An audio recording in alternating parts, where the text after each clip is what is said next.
I downloaded a mysterious app that counted down to my exact death date, and the timer was running out. It all started when I stumbled upon a new app while browsing through my phone's app store. It was called Lifetimer, and its description promised to give you an exact countdown to a significant life event. Curious and skeptical, I downloaded it, thinking it might be a quirky way to track milestones. When I opened the app, it asked for my birth date and a few other personal details. After entering the information, the app displayed a countdown timer set to an exact date and time.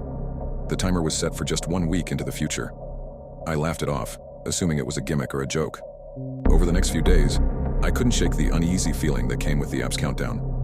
Little things started to go wrong. My phone's battery drained faster, I had trouble sleeping, and I felt an overwhelming sense of dread. I tried to ignore it, but the timer's presence was a constant reminder. As the countdown approached 0, the app's interface changed, the screen flickered, and a new message appeared. "Are you ready?" I was unnerved but dismissed it as a malfunction.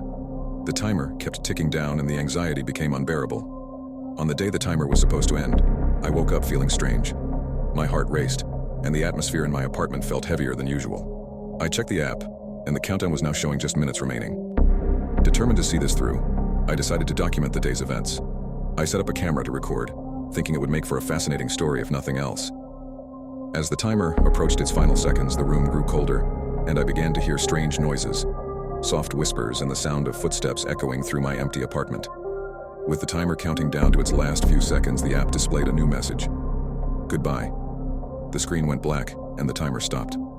I looked around, feeling a growing sense of panic. The camera recorded static, and I saw shadowy figures moving in the background. Suddenly, everything went silent. The whispers stopped, and the temperature in the room returned to normal. I felt a strange calm wash over me.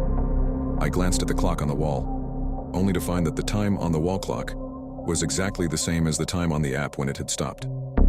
I checked the app again, but it was gone. It had vanished from my phone as if it had never existed. I looked around my apartment, but everything seemed unchanged. That night I tried to sleep but couldn't shake the feeling that something was watching me. I felt an icy presence in the room and heard faint whispers that seemed to come from all directions. I couldn't explain it, but I knew that the app had somehow connected me to something beyond my understanding. To this day, I never found out what the app was or how it worked. I deleted it from my phone and tried to forget about it, but the sense of dread remains. Sometimes when I look at the clock, I wonder if the app's timer was just the beginning of something far more sinister.